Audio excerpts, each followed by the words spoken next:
Hey everyone, it's March 16th, 2017, the Sorcerer Weekly podcast. I know we just recorded one 2 days ago, which you'll hear more about when it's released.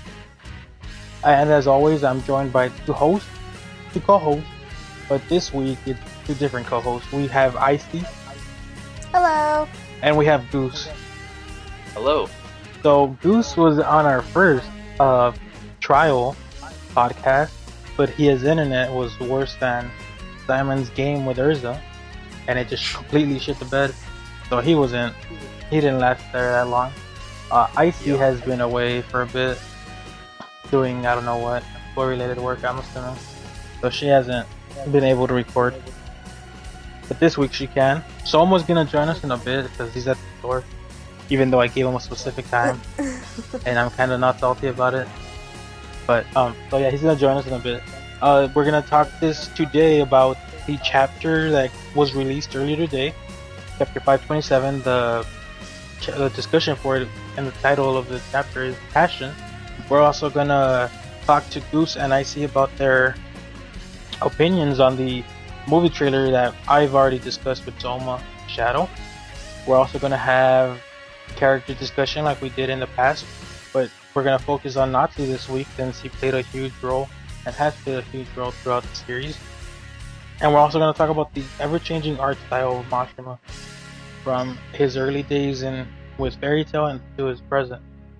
Alright, so like I said, Icy and Goose, I hope you guys have seen the trailer for the movie. Oh yes, I have. Okay, so I'll let you guys decide who goes first. Goose, be a gentleman. Go ahead, Icy. Icy. Okay. Icy, what did you think of the trailer? And do you think it'll be canon material or do you think it'll be filler? I have a feeling it'll be filler just because the Alvarez arc is so it's already so advanced that to add, and even if this was like for after this current arc, given that there have been rumors that Alvarez is the last arc or the second to last arc, I feel like this will definitely not be canon. What did you think of the trailer overall? I mean, it looks effing awesome, as always. Especially, I like the new character designs. They look really cool. Who's in particular? Pardon? Who's in particular do you like the most, character design wise? I like Lucy's character design. Goddamn right. And Natsu's is also pretty cool. Goddamn right. This is why you're in the podcast. Any moments that stood out for you during the trailer? Any scenes that grabbed your attention? Definitely the dragons. That was, there was a dragon sort of semi-featured. So that was like a big deal, and that's pretty cool that they're including dragons in this movie. It is titled Dragon Cry. So yes, I know it's titled Dragon Cry, but because like in the series, dragons they're supposed to be, they're not extinct. Supposed to be around anymore, right? You're right. Like they're an extinct species. So the fact that like there are dragons in this, and if this turns out to be like, if it's not like the team has been sent back in time, and dragons happen to be sent back in time to a period where dragons were still around. That I think that might be a possibility. All right. Yeah, I mean. No, I get what you're saying. You're interested in the dragon aspect of it. I don't know if you're predicting that it'll involve time travel. Like, why would they? If this is like, if this takes place, if this is not, even if it's filler, but if it takes place like in the current time of the series, like right now, right? Why would they bring back dragons? Like, and why like so many? I get you. By the way, Soma has finally joined us. I hope that trip to the store was worth it, Soma. Don't worry. It was. The listeners are filled in. So hopefully you're good. Goose, jumping off of Icy's point, what were your thoughts on the trailer? Anything you liked? Anything you disliked? Anything you want to talk about with the trailer?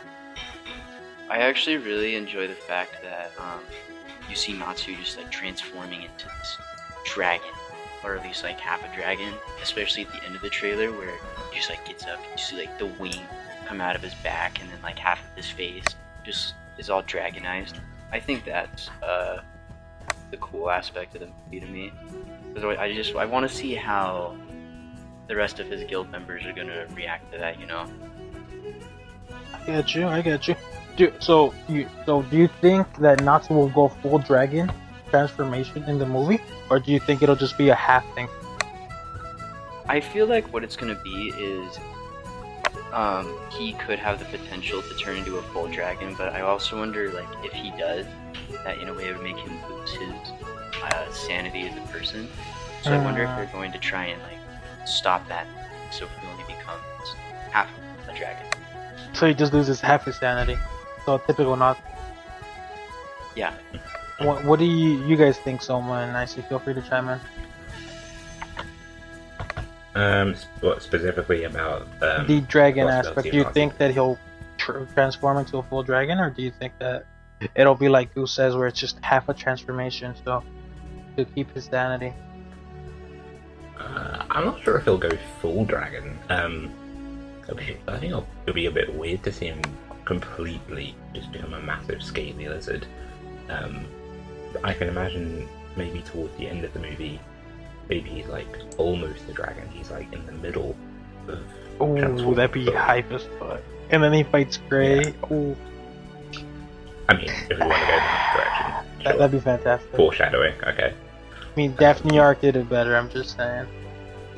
I was actually about to mention the Daphne Arc because it reminds me of that with Natsu being trapped in the dragon, and then what Goose was saying about Natsu losing his sanity and stuff. It'll be like in the Daphne Arc when he was trapped inside that dragon and he was attacking everybody, but he can like control because he can control the body, and they had to kind of get through to him to kind of help him regain control. I can imagine something like that here.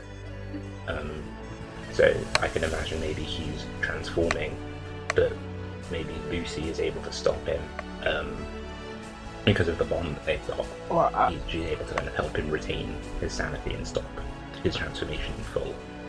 When he fought the guild in what's it called? In the Daphne arc, I thought he was being more of a childish, because the first thing he said was, "I could finally defeat Urza," right? And we've kind of seen his growth after that. After Tenro, to be more specific, we've seen his growth where he's not as obsessed or fixated with with winning. Yeah, like after Tenro, he definitely matures a lot. And I think another sort of something cool about, you know, him being transformed to half a dragon is because of well, it's sort of manga spoilers, so it ties forewarned. in. It ties in. But it ties into it. Yeah. Well, it ties into especially at least the chapter title of, and you know, the whole plot of Natsu being human, END, and dragon. Yeah. Let's not get too much into spoilers for the people that don't want to be spoiled. But it definitely, like you said, it is heavily foreshadowed in the anime even, right? He's raised by Igneo. We find out at the end of the, what is it? Chapter 416, I don't know what episode number that, like 263 if I'm not mistaken, right? Where Zareth tells him, that he'll bring him pain and suffering because he's END, Ethereal Natsu Dragneo. So it'll be interesting to see if that plays a role. Alright. Like I've said, me and Soma have already talked about this at length with Shadow. So Goose and I, any final thoughts on the movie trailer? Shadow brought up a cool theory the other day, I think, and I don't know if you mentioned this in the previous podcast, where at first when you see all the magic circles above the city, is like that could be war god slaying magic, something along those lines. I thought that was a really cool concept. Yeah, because it seems like it's related. It seems like I don't know how to explain it. It's like a weird transition between anime and manga, right? So the movie it has elements of the manga that are currently happening, and it has still elements of the anime. So it feels like it's like a little in between. It's like a bridge between the two. Oh yeah, that's a cool idea. Yeah, I could see that. I hope, like I said, I have my dream scenario. I've already mentioned it. So I just hope my dream scenario happens, because if I can make it happen. It'd just be fantastic if we get a tie-in, and then Avatar art and all that happen, and in between the movie and all that. So especially if it's treated as like fully canon as well. Like it's legitimately counted as part of the storyline, in the same way that like The Last in Naruto is. Naruto The Last is a fantastic movie. Fucking Yeah, I just had to drop that fantastic. Fantastic. Straight up. So we've already talked about the movie. Let's move on to something that is very near and dear to my heart, and that's the character of Natsu. I'll let Somo start. You want to talk about your favorite fights, your favorite moments, your least favorite fights, least favorite moments, involving Natsu, or anything particular about Natsu you want to talk about? Okay. So when it comes to Natsu, I'll go through like my favorite things, like those favorite moments first. I think my favorite battles with him are him versus the Twin Dragons, and I know that gets a lot of flack because that shit was a lot fucking of people feel. high. I feel like a lot of people think it kind of invalidates the Twin Dragons because they they were built up to be so incredibly powerful during the arc, and the kind of showdown between them and Natsu, or the other Dragon Slayers of Fairy Tail, was foreshadowed so much, and then it happens and it turns out they're not even close. But I personally really enjoyed that because during the arc, I'm not even gonna lie, I really disliked them. I thought they were both, well, okay, Sting more so than Rogue, I found just super insufferable. So being able to see Natsu just completely dominate them, and I just put them in their places, I really enjoyed that. It was a thing of beauty. I remember the episode. It was episode 170. It was the second half of episode 173. It was 174, and it was the first half of 175. Oh my lord! Yep. That thing where he's like, "Worst thing," it was like, "I'm gonna show you the power I used to kill Vice Logia," and I was like, "All right, fuck it. I guess I'll use the power that heals me because you made fun of my friends." And Natsu's just magic power just completely overwhelms the guy. It's like, bro, you guys so fucked. Like this is what happens when you talk, but you can't walk the walk. And you could talk all you want, but you can't back it up. I was like, damn. I think that was like, and I love the tag teaming between Natsu and Gagio. Like I love that. Oof. Like seeing that them was beautiful fighting too. together, because you don't see them fight together a lot. Like they don't have a lot of good fights together. So seeing them just like completely wreck Rogue and Sting, who are like, they each Rogue looks up to Gagio, Sting looks up to Natsu, and like seeing them just completely wreck them was just awesome. Oh my god! Look, I know I should let Icy and Goose and me for a bit talk about our favorite things, but that fight, like Icy was mentioning, it was amazing because okay, so the Twin Dragons, they think they're all hype, right? So they start throwing down and they start hitting Natsu and Gagio. And that's what they start. That's what Natsu and Gajo's like. Oh fuck, we can't play around, right? But that moment where Sting uses what is it? That little move? Holy Nova. No, not Holy Nova. The other one where he makes Natsu not move. Oh, was it like the silk? Yeah, the stick magic. Yeah. So when he does that move, and then Natsu can't move supposedly, and then this thing just like Oh, I really looked yeah. up to you, and I'm glad I was able to do this. And then you just see Natsu's smirking face, and then fucking And then he runs up. And then he runs up on him this to like hit thing's him. like and Natsu holy sucker Nova, and then punches him. Natsu just like, and then the broadcaster, I forget, the bald guy, not Jason but the other one. Yeah. He was like, Yeah, oh but- fuck, he lost his shit. Like that guy lost his shit when he saw. I lost my shit when I saw that because Natsu just stops it with one hand. He's like, cool, bro, that was cute. Is that all you got? And then he just punches the shit out of him. Oh, that shit was hype. That shit was hype. Yep. Mm. Damn, that was I'm like, and I'm not even a shipper, but like I liked it as well because there was the kind of beforehand. There was a moment with Natsu and Lucy Yeah, boy, where she yeah, said that she yeah. believed in him, and then they had that really nice moment. And then towards the end of the fight, when you have that line where Natsu says, "I'm going to use the power that I have," to And then fight you for see my Lucy's principle," smiling like that. face. Yeah. Yeah, so there's like the kind of implication that he's fighting for her honor. I really like that. I thought that was a really cool way of both showing that how far the relationship has come and like how that kind of empowers Natsu in his fights. I thought that was really interesting. So Soma talked about a hype fight.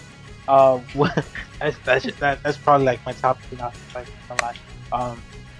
What about you, Icy? Anything you want to talk about Natsu? Any? I'm It trying to doesn't. think of a good fight. It doesn't. Well, it doesn't I have like to be a lot fight. of Natsu's fights.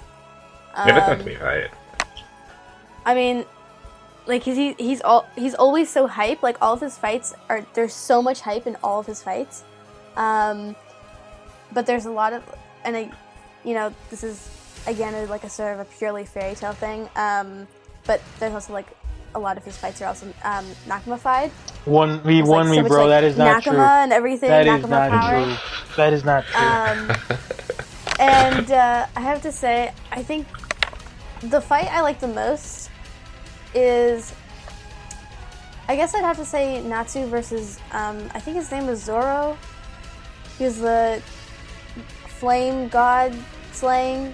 Oh, Zankro. Zinc. Zankro, thank you. Yeah. I don't remember Zankro. his name. So it's Zoro. Um, That would be something. That was a really epically cool fight, and I liked that fight because the way Natsu won was actually like like you could actually kind of get how he won.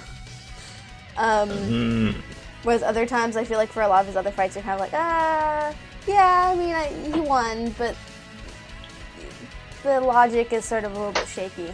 But I like that fight, and also because he was defending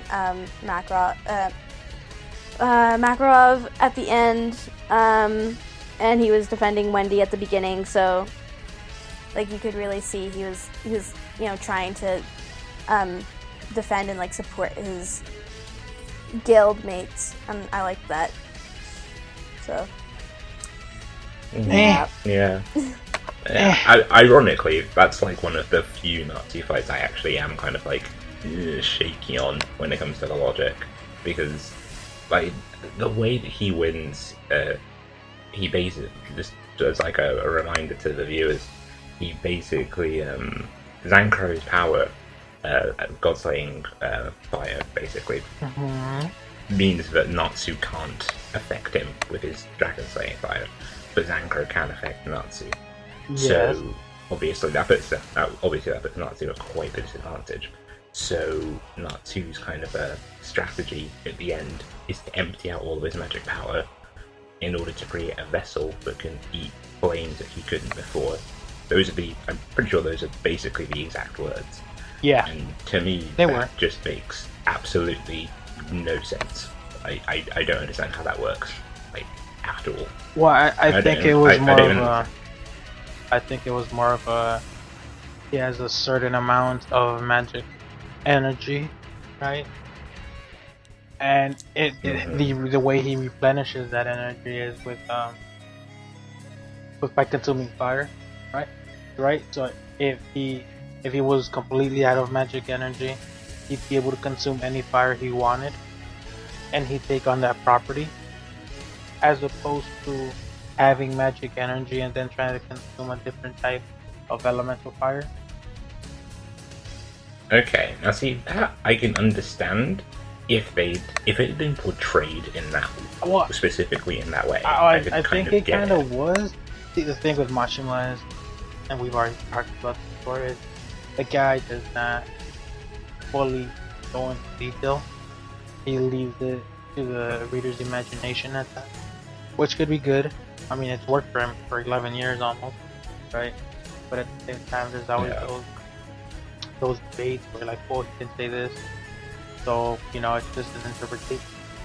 One or two lines of him confirming that would be great, whether it be in an afterword or a question and answer, thing in his volume, or just in an interview, right? But he doesn't, so it's kind of hard to see that. Yeah, I think my main problem is the fact that they say during the fight that they kind of, admittedly, because the lines come from Ankara, so he's a bit unreliable, but they say that God Slayer magic is like on a level above Dragon Slayer magic, and that's why Natsu can't eat them. So when you kind of think of it from that perspective, it's hard to take kind of the explanation that you gave and kind of reconcile that. It also doesn't make sense, and look, I love Natsu. It doesn't make sense that he couldn't. Maybe the reason he couldn't originally eat the flames was because Ignio's magic was he was using slaying magic, right? But he has Ignio inside of him, and maybe Ignio has a certain amount of power or stamina when Natsu's using his magic, so he needed to completely drain it out so Ignio's magic wouldn't affect it. That's more of a stretch, I acknowledge, but I feel like it was Ignio played a role in him not being able to originally be able to consume the flame. I don't think so, because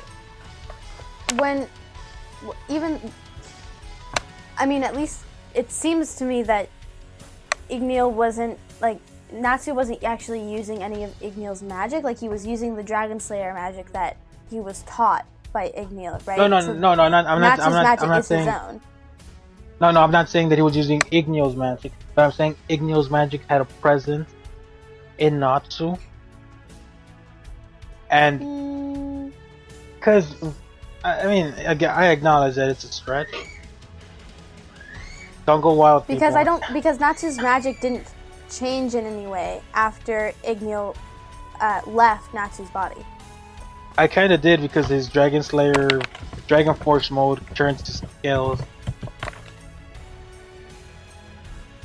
So it kind of changed a bit.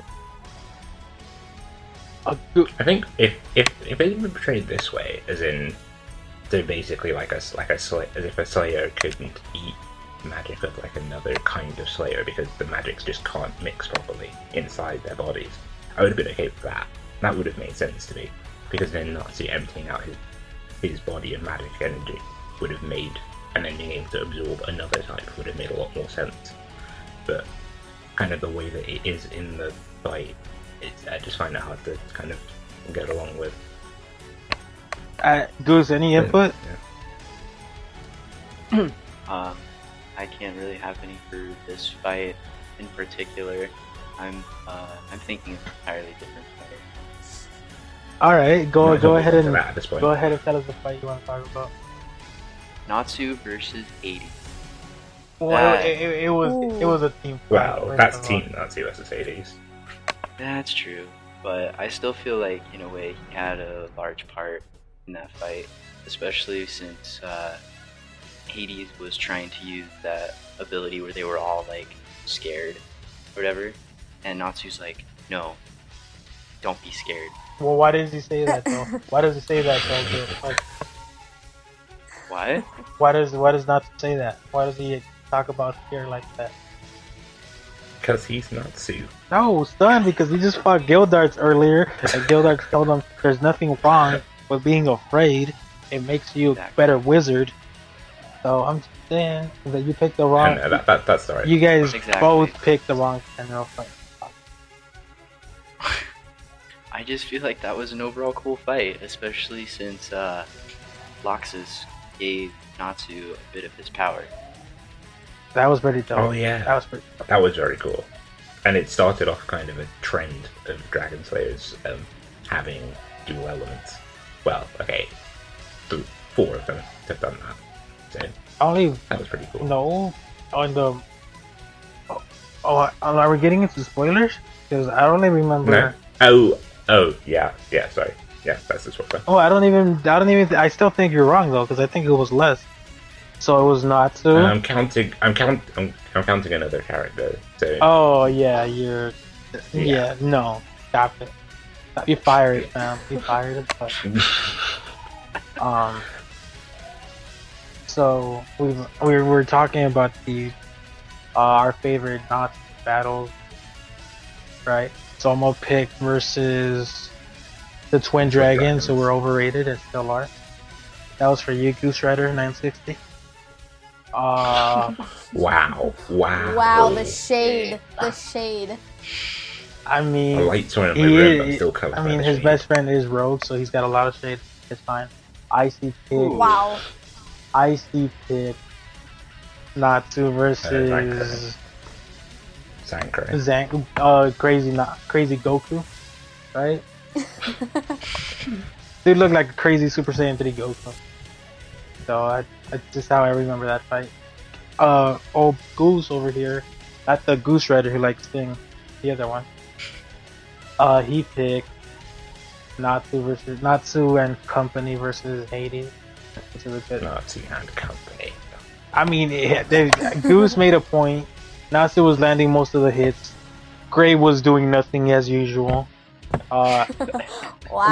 Wendy and Lucy did a unison raid, which people don't talk about. What did Urza do? Lucy and Wendy's unison raid was really cool.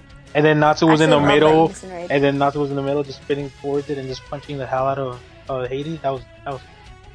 And let's not forget the Exceeds being MVPs and destroying that heart. Yeah, it's That was great. So that was pretty hype. And then the The best. one time I liked Carla.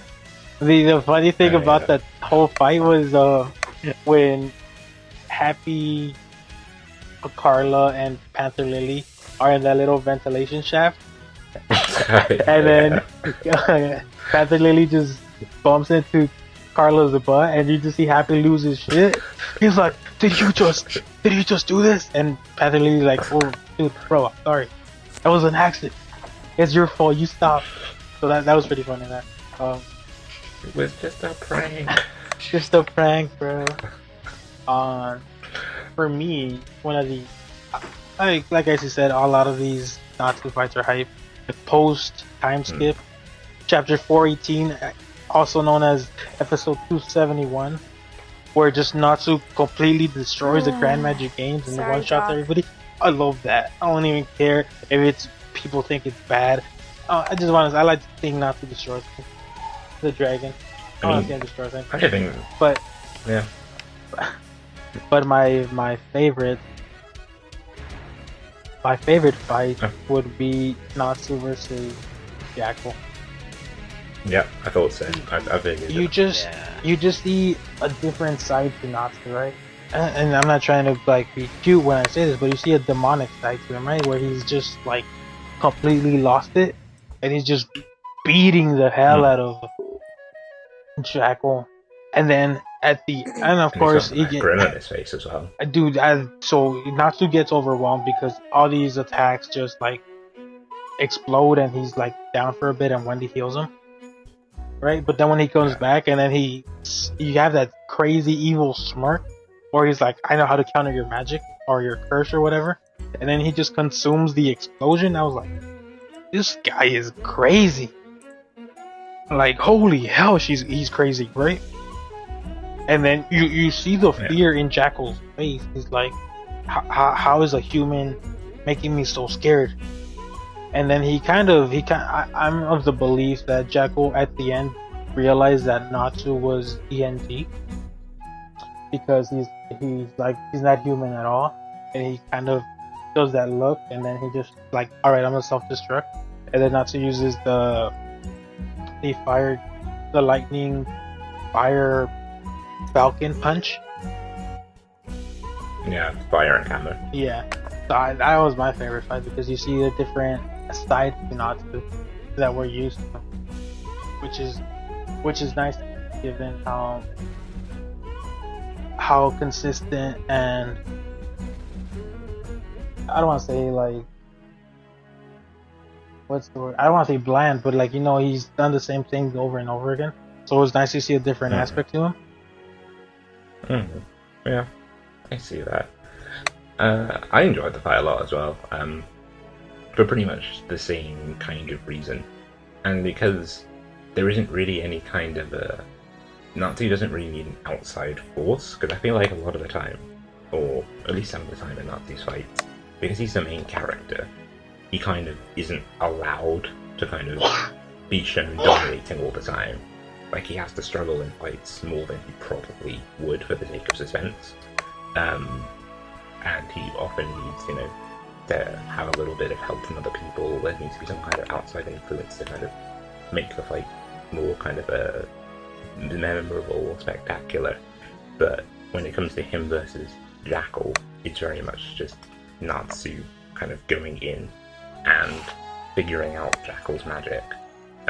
Just to experience. Hashtag spreading the love to Jackal's magic.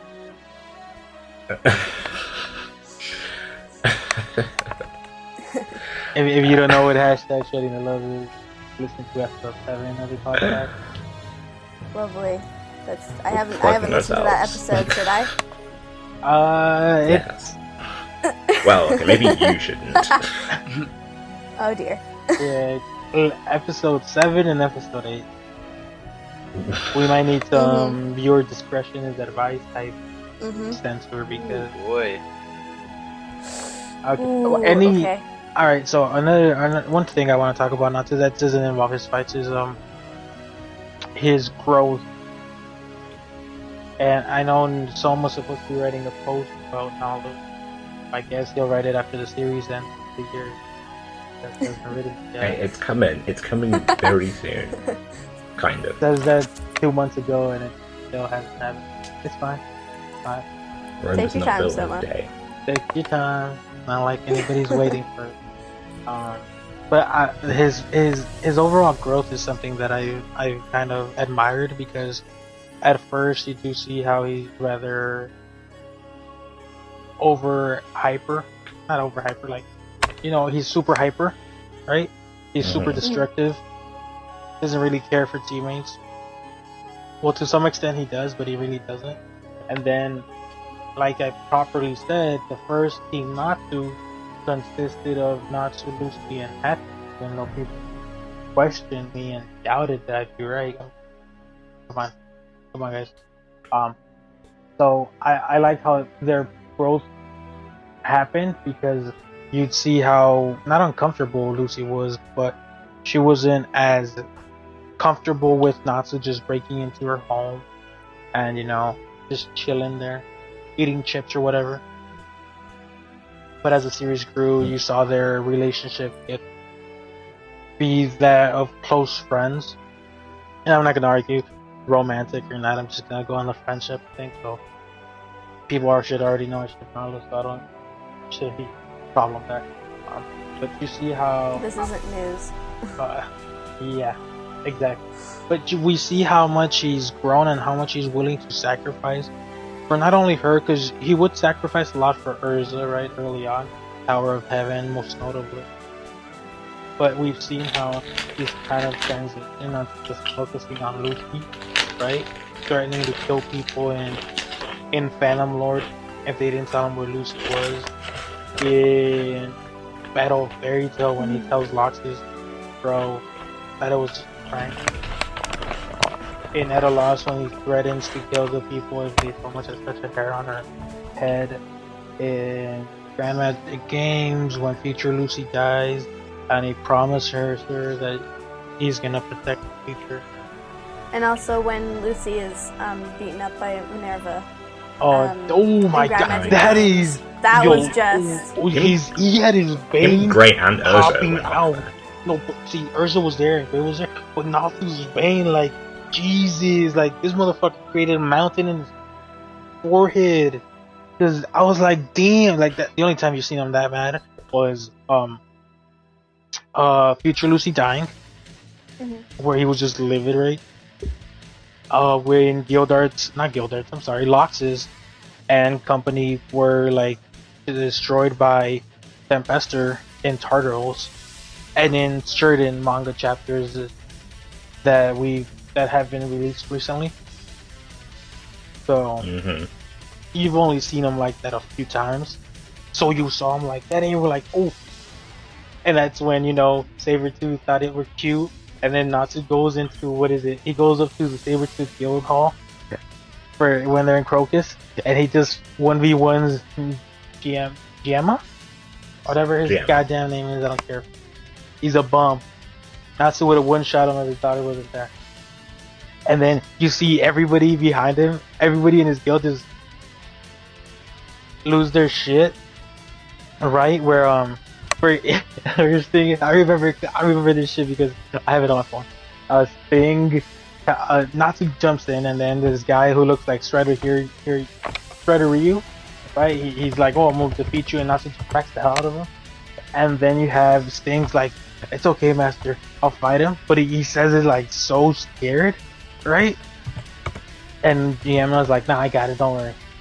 And then you see Natsu and Giamma fighting, and Natsu finally uses the lightning mode, and Sting's just like they're like motionless because he's like so scared out of his mind. That whole fight kind of show you Natsu's evolution in a bit, because I kind of did show his evolution, because we know Natsu would have fought, he would have continued, but he chose not to because he'd rather have Happy go fast to the team and be okay, instead of just like beating Jam up for his personal pride. Plus, what's really another thing that's quite interesting about that fight, or quite appealing about that fight, is why he even does it. Because he's not fighting for his guild, he's fighting for this girl that he'd like just met. But he's also sort of her fighting. Guild made her cry. He's fighting for Yukino because, partly because of his personal standards on guilds, right? And he's utterly disgusted with the way she's been treated. Right. But also partly like her connection to Lucy, because they're both celestial spirit wizards, and she, like, Yukino had just like gone to Lucy for help and had offered her keys, right? So there's also that connection to Lucy. Yeah, the fact that she's like literally Lucy 2.0. Yep, pretty much. Well, isn't she supposed to be Lozana 2.0? I think she was supposed to be a merger of both Lozana, because I think she's got the character design of Lozana, but she's also got the powers of Lucy. Yeah, powers and characters. So Mashima just want to blend the two and be like, look, this is what you get when you merge together. And it works. It does. Except when it doesn't.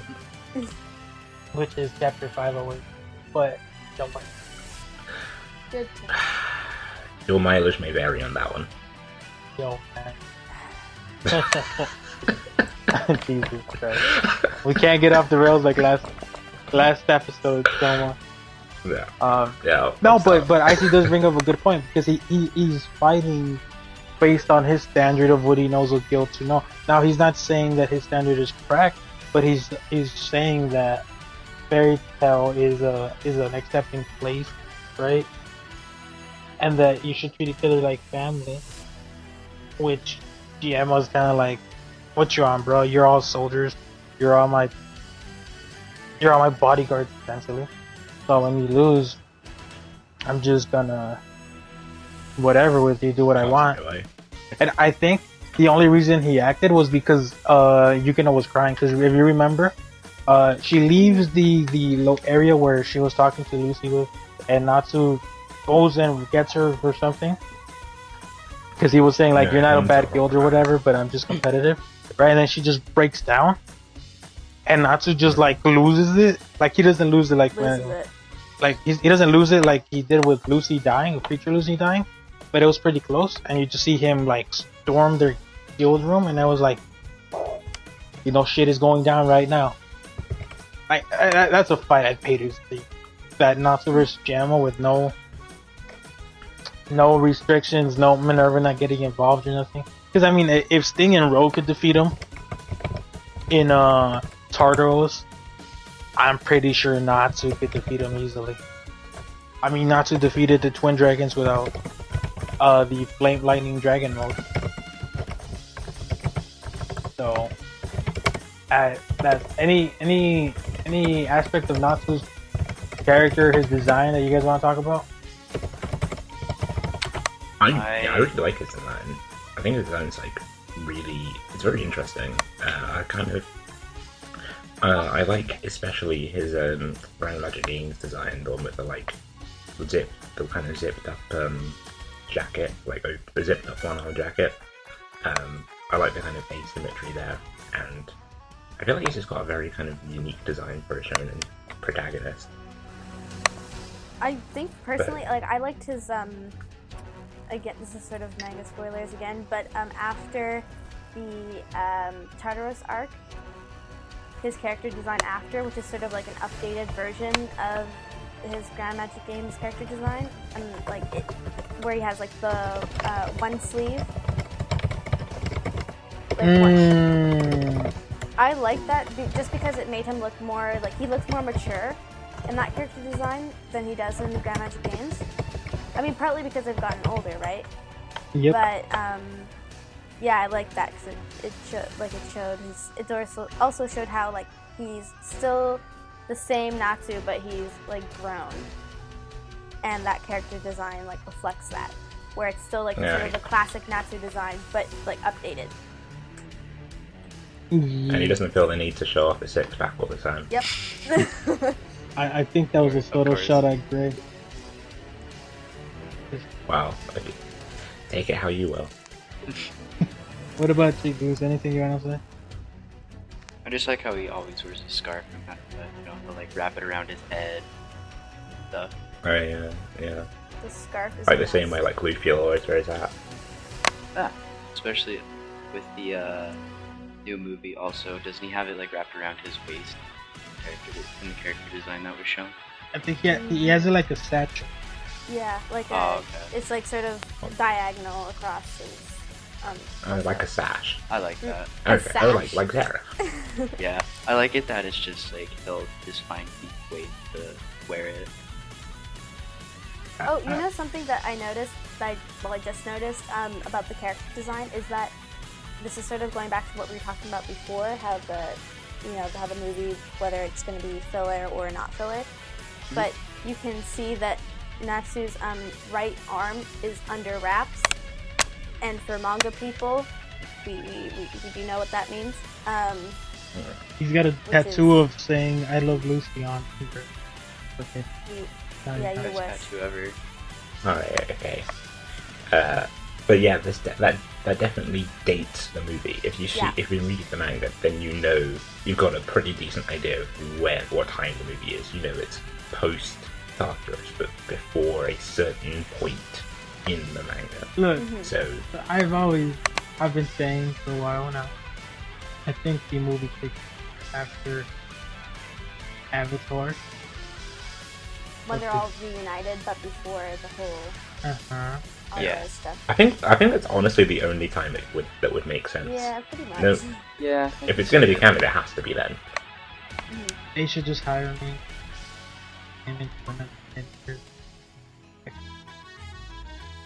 Sure. I gotta lie to you, that's Okay. I want sleep mosh every day. I hire. Oh boy. And And then it's going to be like, I can't understand this dude. What's he saying? don't even trip. I'll say it in Japanese. I think he has spoken English on his Twitter. He has. Okay. It's just someone doesn't want to recognize my awesomeness. Right on. Alright. Hashtag Okay. the DNA is in the hand. We have it in the hand. Ew. What the heck?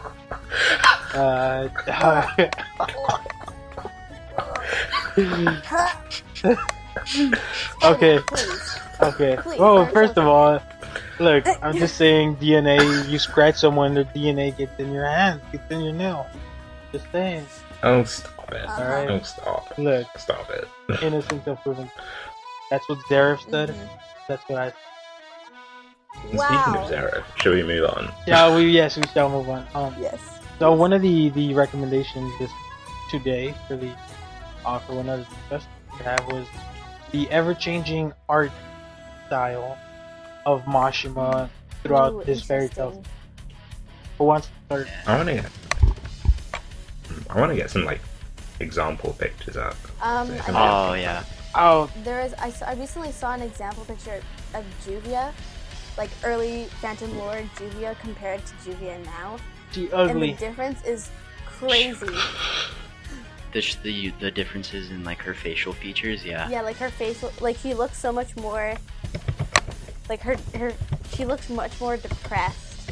Like even when she smiles Boy. in Phantom Lord, I mean, like she just, even when she's smiling, she looks really depressed and just. because she kind of was.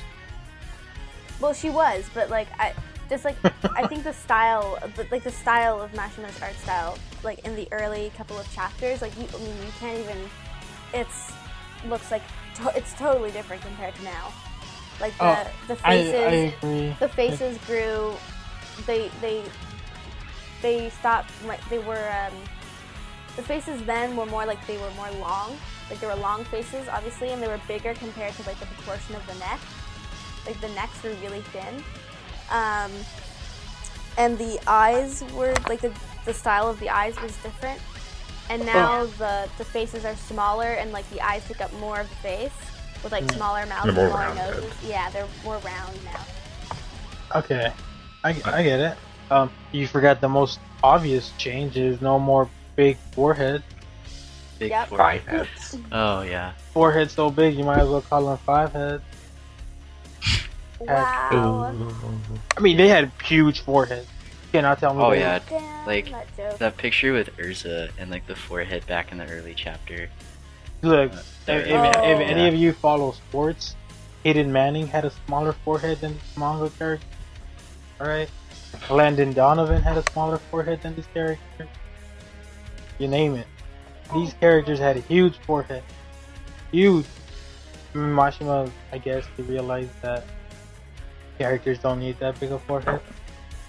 Oh my god, I'm looking at a picture of Lucy from the first chapter. Her forehead is literally 50% of her face. Like, Forehead was literally bigger than her 50%. bust size, bro. Just saying. Oh my. Another thing is he doesn't draw him as twig. Because Natsu and Yep. Lucy were kind of drawn like twigs. Happy was drawn fat, but Natsu and Lucy were drawn like twigs. And then as the series progressed, he kind of gave him more meat. Oh my god. Fucking hell. You're saying it. You're the one laughing like a child. Also, Natsu's hair was like a lot more spiky. And Yeah. now it was like the spikes were a lot more like well defined. There were like more lines in the hair, and now there's less, and it's more like his hair has more of like a softer look to it than like super angular. Yeah. Yeah. I think the original art style was quite, first of all, it's really similar to Brave Master, which is, to be expected. But to me, I don't know if a lot of other people thought the same, it feels kind of like it takes some inspiration from One Piece. No. Because Not they are everybody. quite thin. And then, you have the big heads, and like, they feel overall a bit more cartoony, or kind of simple. But kind of as the series has gone on, the art style's kind of refined. I feel like it's more traditional and kind of anime now. The characters, like Spidey says, they're a bit more kind of the models are a bit thicker, so to speak. The characters' faces are. What is it? You can't get on me for that. Look, I just said the word thick. Y'all laugh. But Goose, you haven't chimed in. I haven't on it? Oh, You sound depressed that you haven't chimed in. not really. I can't really like think of anything to actually come up with about it right now. He's just happy to be here. I mean, okay. So what art style do you like more? The original art style or the present day art style? Oh, present day art style by Present far. day. Yeah, it's not Like- not even close. to Thank that. you, Is Goose. Is that even a question? Thank you, Like, I'm Goose. sorry. You're welcome. Yeah, and I mean, it's just like, it's like Icy said it in a way about Juvia. It's almost like Juvia just seems like more happy in a way. Or like, she doesn't seem as depressed anymore, Well, I wonder I why. guess. Which makes a lot of sense. Also, I'm not gonna lie, the early art style was really creepy sometimes. Yes. Happy looks like legitimately scary. Happy in is the original terrifying. style. Oh my god. I thought you guys wanted Happy as a pet. No, Nah, I I'll hate pass. animals. Not early happy, hell no. I'll pass No on way. that one. I'd rather not wake up in the middle of the night to Happy, like, you know, staring at me from across the room. That's creepy. Imagine that face saying I. that is really scary. I'm gonna have nightmares. Thanks for that. You're welcome.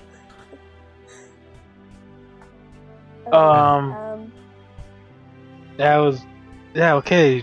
Okay, you guys hate Happy, that's fine.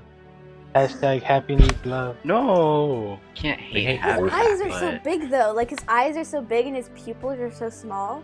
Like compared to the rest of his eyes. Like he always looks like he's just.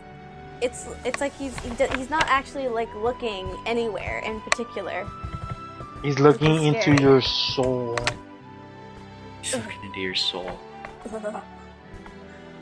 But so, because the reason I asked if you like the old art style or the new art style is because, like Soma said, many people associate Fairy Tail with being a ripoff of One Piece. One Piece. So I wouldn't go. Wouldn't go that far. I know a lot of people love the One Piece art style. Personally, I can't stand it. Just throwing out my 2 cents, I can't stand it, but I know a lot of people like it. So that's why I was asking. Oh, maybe like the art style. Or it's like, I actually don't like the art style of One Piece, which is why I'm not a huge fan of the old Fairy Tail art style. you know what would be Because honestly, amazing is if Mashima redid the old chapters in his new art style. Oh, and then Ooh, that'd be great. that would be actually That'd be really cool. nice. Huh. Yeah. I mean, there's no incentive Yeah, for dude. him because he's already making money like crazy. But it'd be great. It'd be a good idea for Mashima to be like, yo, you know what? I do enough for the fans. I'm gonna do more. Here's chapter 1, Yeah. reimagined in the current art style. Yeah, he just pops them out on his Twitter or something. That'd be cool. Yeah, but he doesn't write in English. Remember, someone? But you told him? You don't need to speak English to draw. To draw. But I think we've done everything we could with the art style. Oh wait, well we haven't really, because we could talk about how he's constantly experimenting on Twitter with new art style and new Oh yeah, true. Yeah. what is it, pastel colorings and all that, or drawings. It's really nice. And then he's done chibi I really and like it. shoujo and all that. So I like his I movie drawings. like how he's constantly experimenting. Yeah. Which means Yeah. it'd be cool if we just had. I think we've had, but it'd be cool if we just had one chapter where it's like it transitioned to different art styles, because the villain's magic is like he changes the way the characters look throughout. I think I've seen that episode of Teen Titans before. that Well- was definitely a villain who did that in Teen Titans. I haven't seen that, so What? well I have, but I haven't seen Listen. the episode you're talking about. Alright. Unless it's That's Teen silly. Titans Go and everything else. Well, I haven't seen that either. We don't talk about that. That was hard. God. So like I said, we've done everything we could with discussion so far. We're gonna move on to these manga spoilers, chapter 527, Ash. So after this, it's spoilers. Thank you for listening. Spoilers, unless you read it or just want to hear our voices even more, feel free to listen. Who's you're gonna start off? What were your thoughts on chapter 527? Man, the Book of End that Gray had that he gave to Mavis, I feel like that really shows a lot in his character, because if you think back to Tartarus, he wanted nothing but to destroy the book back then. Mm-hmm. Even in Avatar. Yeah, like he wanted nothing more than to just destroy that book, because he felt like in a way that would help get rid of the well, at least help out with Silver's like wish. And the fact that he gave the book to Mavis, I'm actually kind of proud of his character for doing that. It means he's come a long way. He doesn't want to kill End because he knows it's Natsu. That must have hurt you a lot to say, because I know your personal feelings on Gray. They're not that much different from mine. Yep. One day, I swear to you viewers, we'll have a Grey fan on the podcast. I swear. I'm a Grey fan. Hello. There we Did you just go. forget That me? day came a lot sooner than you'd think. Actually, as Spidey well knows, I used to be a hardcore Greyloose shipper. Even though there's no I remember talking moments to you for about it, this. there's more moments for Rogue and Kagura than there is for Gray. Just throwing it out there. I don't know whether to be pleased beg about that or to not. disagree. I bet you do. I bet you do. Anyways, Disgusting. let's not get into that. Okay, alright, let's not bash people and their Hey, opinions I'm not and personal bashing. preferences. Look, Did you not just say disgusting? you don't know what I was talking about. I could have been disgusting to Goose talking positively about Gray. Alright, just alright. That's so much better. Tell yourself that. Alright. Disgusting to like Zareth being a dick to Larcade. You know what I was saying disgusting to? You didn't know my life. Alright, Spidey. So anyway, before we go off the rails, like 2 days ago,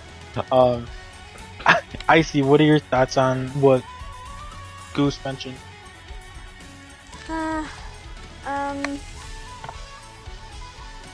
I have to be honest, I'm not quite sure what he mentioned. I spaced Oh out for my. a little bit. He was talking about the Book of End. The one that Gray fan gave it to Mavis. faces out when The one Gray fan. Oh, I mean, with Gray and END, that was sort of, I didn't like that about, like that whole like Gray END, like him hating END, wanting to, get rid of him. Like I can see why, but at the same time, I found it quite annoying because for the longest time, especially Avatar, and up until I guess Erza, the whole Gray versus Natsu fight, END versus Gray. It was just, it's like Gray's character I found kind of plunged a bit, and he just like the only thing he was focusing on was END, and everything he complained about was END, and I found that very annoying and very disappointing. So I think now, like by giving the Book of END to Mavis, I feel like he's finally moved on from that. And personally, I'm very grateful for that. Because it's shown that he's like finally accepted that, Natsu is END and he's going to like protect Natsu no matter what. So it's not just about, revenge for his father, etc., etc. So yeah, it just shows like how much his character has finally grown after all this time. Any other thoughts you have on the chapter overall? I have to say, the one thing that I was really disappointed about this chapter was the way that August was defeated. Like he just Defeated. Well, He just kind of. he didn't really. He kind of wasn't he just defeated, did. but Finished. yeah.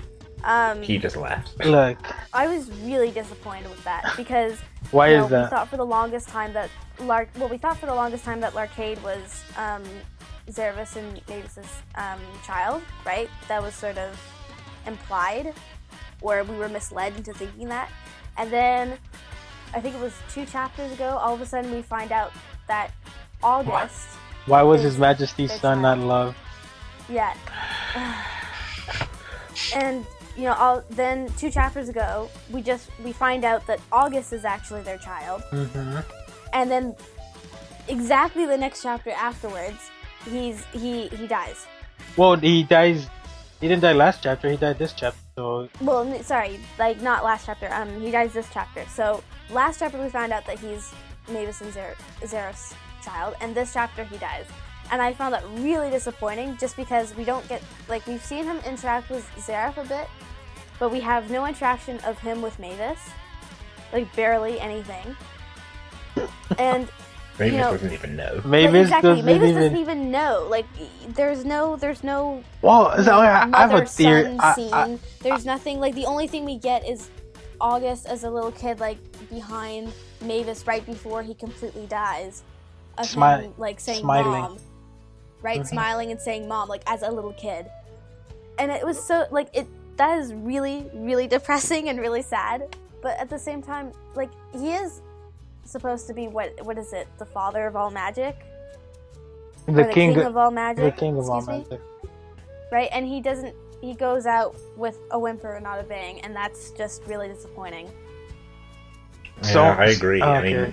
mean, You would expect. Yeah. You would expect for such an such a now would be a major character, right? That they would have more screen time, and that you would actually have we know his background, but you would actually get more information and see his perspectives on his mother, at least, right? Because we know how he feels about Zeref pretty much, but we have no idea how he and Mavis would interact, and I found that really disappointing. The only reason he says the prophecy is that he can only be defeated by his mother, who is Mavis, and the way he's defeated by Mavis is because he sees her at the last second while he's about to destroy Magnolia, and then instead he just kills himself instead of killing Magnolia. Really? Well, he didn't want to kill his mother. What do you want him to do? Yeah, but he sees her at the last second, and I wouldn't say he sees her at the last and second. she doesn't even know who he she doesn't know that he's her son, and he knows that she's her mother, but he doesn't say anything. He doesn't do anything. He doesn't say anything. He just dies. Do we know for a fact that she doesn't know she had a kid? I'm pretty Oh, sure. I mean, I'm not trying to change, go levels of inappropriateness last video. Worse, But I mean, I she- think the assumption is that she was unconscious in a lacrima when she gave birth to him. she would have still, there would have still been something for her to recognize. But we don't see anything. Well, we That do, I would suggests hope. that. I would hope we don't see that. I mean, the whole circumstance around the conception, which I don't even want to think about, and the actual birth, it's just so strange because there's just so many kind of issues with any of it making sense. How did I really don't want to think about this too hard, but how did they actually make August? How did how was August born when Mavis was technically dead?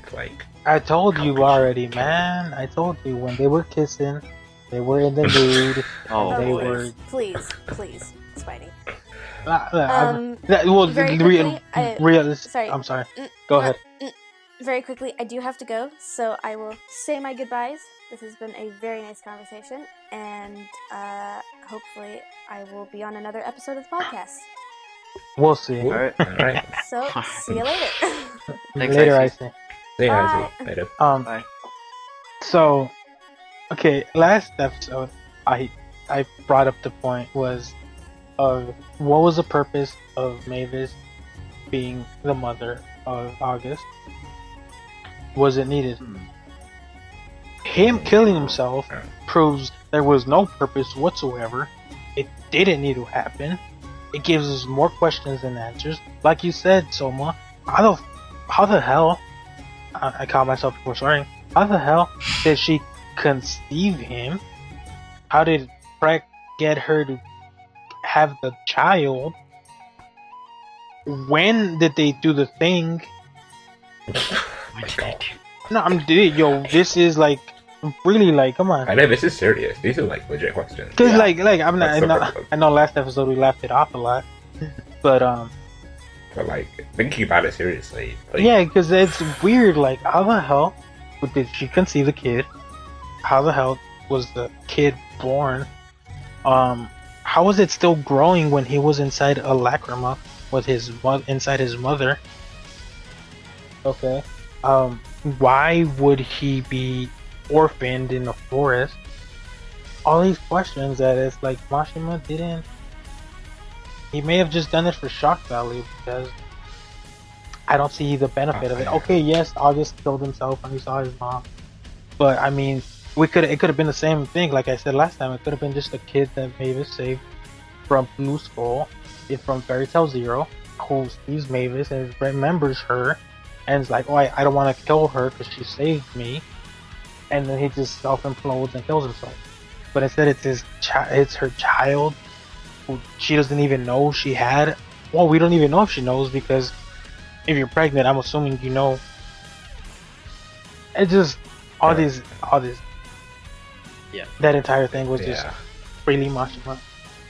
First, The whole thing is just a massive waste. I mean, this is August, but this from the very beginning of the arc, he's been built up as the guy, like the absolute most powerful member of the Dragon Tail. it would have. He was built up as being like the most powerful enemy outside of Irene was Yeah, scared of him.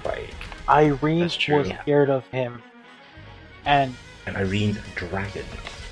And yes, And Irene in the- Belsarion, the dragon, the queen of dragons, was scared of August, and August turns out to just like, literally. a thing that would have been cool was, right, like I mentioned, he's a kid that she saves from Blue Skull in Fairy Tail Zero. He somehow finds the Tenro Jade that consumed Yuri. He starts learning magic. He goes under the tutelage of Zareth, and he asks Zareth to train him and teach him all this magic. So he's not only is he old, but he finds a way to prolong his life, and he wants to learn more about Mavis. And since Mavis was a lover of Zareth, we know Zareth is able to teach him about her and the magic she knew. Instead of, oh yeah, she was your mom, and you're gonna kill yourself because you don't want to hurt you. And that's just a waste because it's kind of a repetition of something that we've already had. Yeah. We have a Spriggan who turns out to be a family member to a member of Fairy Tail, and then ends up killing themselves because they don't want to harm that member. That's literally what we saw with Irene and Urza. But And I think with Irene, I think Irene and Urza handled it better though. Yeah, I was just about to say it. With Yeah. Irene and Urza, I was alright with that. There was build up, you got a full picture of Irene's backstory, and it made sense as to why she was crazy, why she was fighting Urza. When it came to her fighting Urza towards the end, even though I know a lot of people didn't like her killing herself at the end, I was okay with it. I kind of understood. I could kind of see where it was going with it, and it felt okay.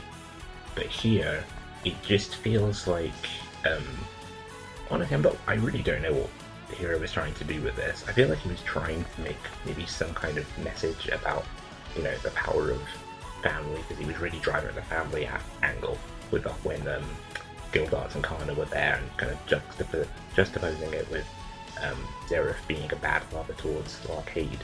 I feel like he was trying to push a kind of family kind of bonds, overcome everything, but It just the was problem is the fact that poorly he executed that.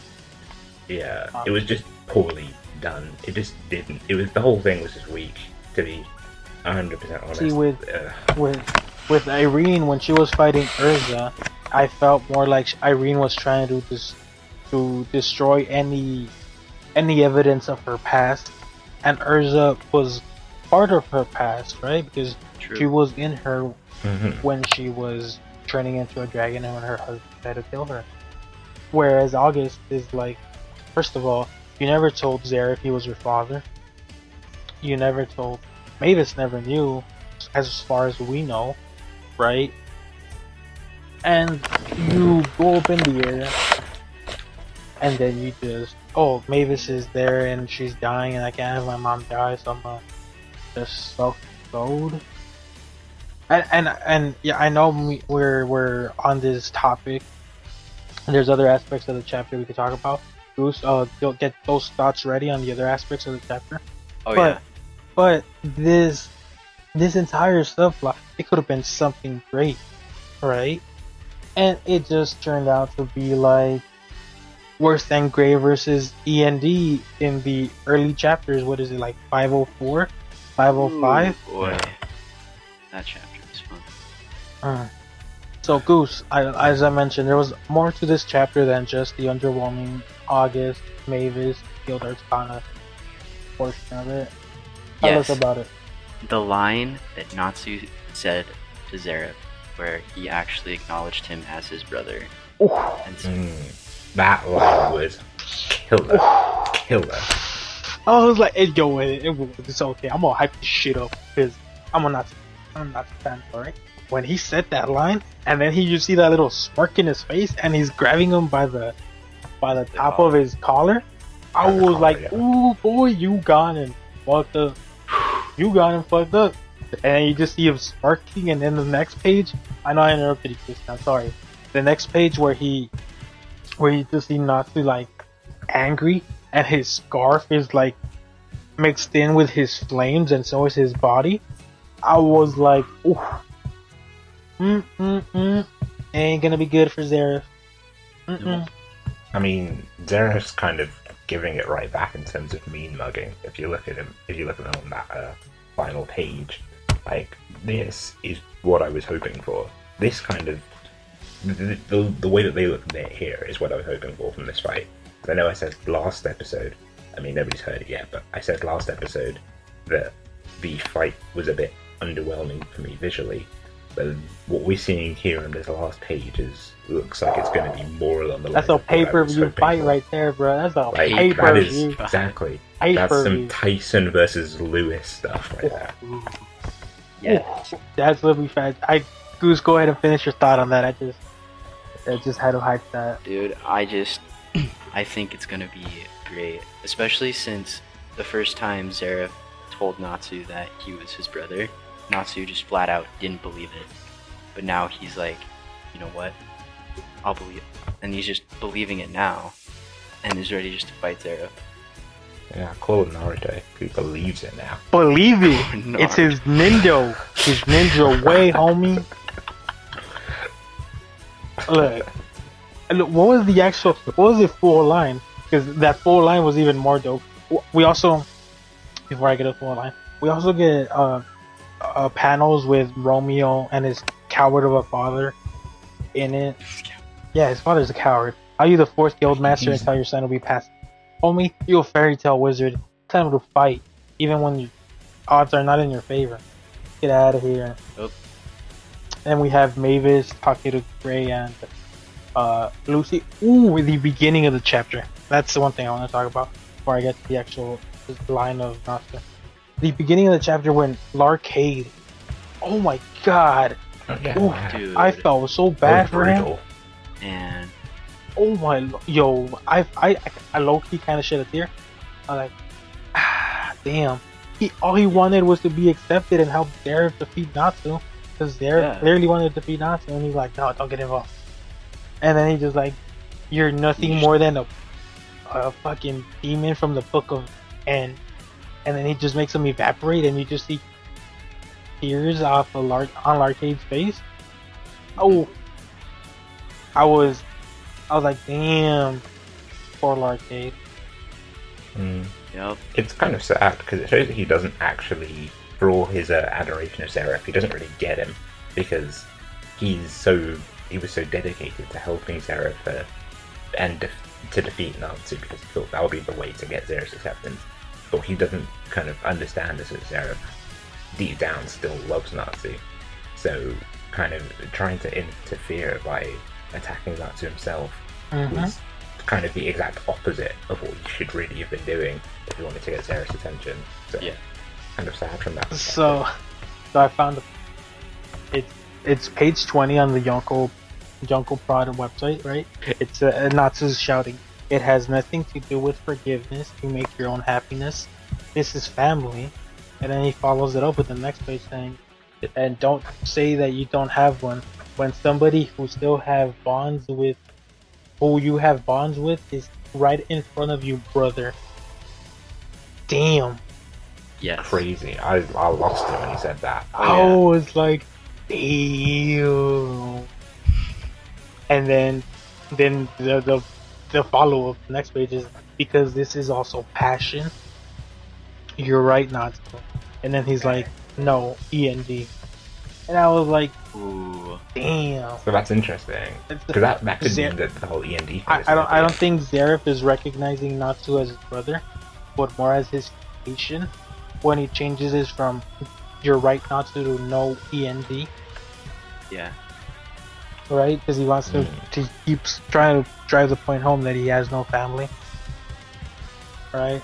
So that was Just trying to. those lines from Natsu.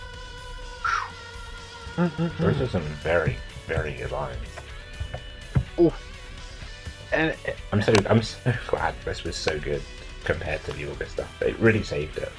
exactly, this chapter, the saving grace of it was everything that wasn't the August aspect of it, right? Pretty I mean, much. Mavis heading to the guild is interesting because we don't know what she's gonna plan to do. So she opens the book of END and she's like, "Oh, it's still there. I found a way to defeat Zareth," or whatever. Even though she had already said she had a plan against Jacob. She's just so Yeah, close with that. so I wonder what that plan actually was in the end. Zareth, I have a child. Oh. Sarah, if you are the father. No, I'm not. I don't have a family. Storms out the building. Oh, Spriggans, let's go. Imagine that. Let's go. Imagine that reaction of Jerry Springer. Jerry Springer be like, "Sir, I am sorry, but you are the father. Okay? Oh dear. He is your Jerry just goes child." contradiction codes. Zareth is like, "I'm angry. No, I'm happy. No, I'm angry. I'm happy." But And he kills it. poor Jerry Springer's dead because Zareth's contradicting first. So, what are your guys' predictions for the next chapter? Or do you guys have any final thoughts of chapter 527? I suppose I don't know if I have any final thoughts on it. It seems like pretty like it's pointing towards a pretty straightforward direction. So the next chapter, now that this is something we can say is that the war between Fairy Tail and the Spriggan 12 is essentially won now because the only one left is Zara. So we're kind of we're definitely in the last race now because all the mini bosses have been cleared out. You know, now we're at the final boss, King Bowser, so to speak. Now, King Bowser is too busy kicking Irene. Oh gosh. Why do you have to go and say that? What is wrong? He's too busy kicking your dead, motionless body. I actually wonder when that's gonna get picked up again. When we're like, how that scene's gonna play Well, out. the next chapter is. Is we still kick? Yeah, kicking. he's kicking and smiling. Good old action. Well, this is an excellent transition to next chapter is called Demon Dragon. Goose, what are your thoughts? What do you think is gonna happen? I kind of honestly hope that it's gonna show the intense battle we've all really been hoping for between Natsu and Zareth, especially after the last 2 lines on that page. Like, that's a massive amount of hype that I hope doesn't fail for next chapter. So you think? What do you think the Demon Dragon represents? No, I can't really say. Alright. Like, I just, well, maybe it might represent Natsu, since remember his conversation with McNeil, where he was like, do you choose dragon or demon? But then he chose human. So I wonder if that... So maybe he won't get away with that choice. He'll actually Yeah, like I wonder if that would have something to do with it. I just had a thought about what it could mean. I don't think I'll be right, but this is an idea. maybe Dragon Demon is going to reference Grey in some kind. So maybe the Dragon Demon will end up being an actual team up between a dragon and a demon, i.e. Grey and the Natsu. Because we see that Mavis is heading back to the guild. I don't know, maybe Grey will somehow end up getting dragged into the fight because it's basically his mission now, along with Lucy, to stop anybody from getting into the guild hall. So maybe somehow he'll end up getting kind of pulled in. But aren't they far away from the guild hall? Because remember they were running towards Mavis. I don't actually know where Mavis met them, so I don't know. What if? Okay, this is just a theory that I might fully flesh out later. What if it's Mavis found a way to have Natsu fully activate his demon powers, but his dragon powers are like kicking in at the same time, right? Mm-hmm. So he becomes a demonic dragon. That would be interesting. I would wonder how Mavis would do that. Well, I mean, maybe. Well, she has the Book of End. Yeah, let's say maybe she's gonna open the book, and maybe that'll like react with Nazi dragon powers, and then maybe that'll. Because remember that the two seeds, the two metaphorical seeds, were clashing, right? When he was quote unquote dying. So maybe they just merge, and he's like a badass demon dragon, and he just. I want to see both Zareth. Okay, I don't know if you guys watched Arrow, but what is yesterday? So yesterday's episode of Arrow when Prometheus was Arrow, right? It was a brutal fist fight, like just destruction everywhere. Like it looked like a wrestling match. It's the kind of fight I want Derek not to have, but it'd be like I think the stakes would be raised even more, and they were even more powerful. So like let's say one of them gets hit and then it destroys like half the building because of the power the other wizard used, right? So there's stakes to it. And then when you have the amplification of the power, you have Ethnologia be like, oh, finally some competition or a line like that, right? So he would head into the guild and just ignore Wendy. Yeah, I mean he's like you two could wait, you two are chump change or whatever. Ooh.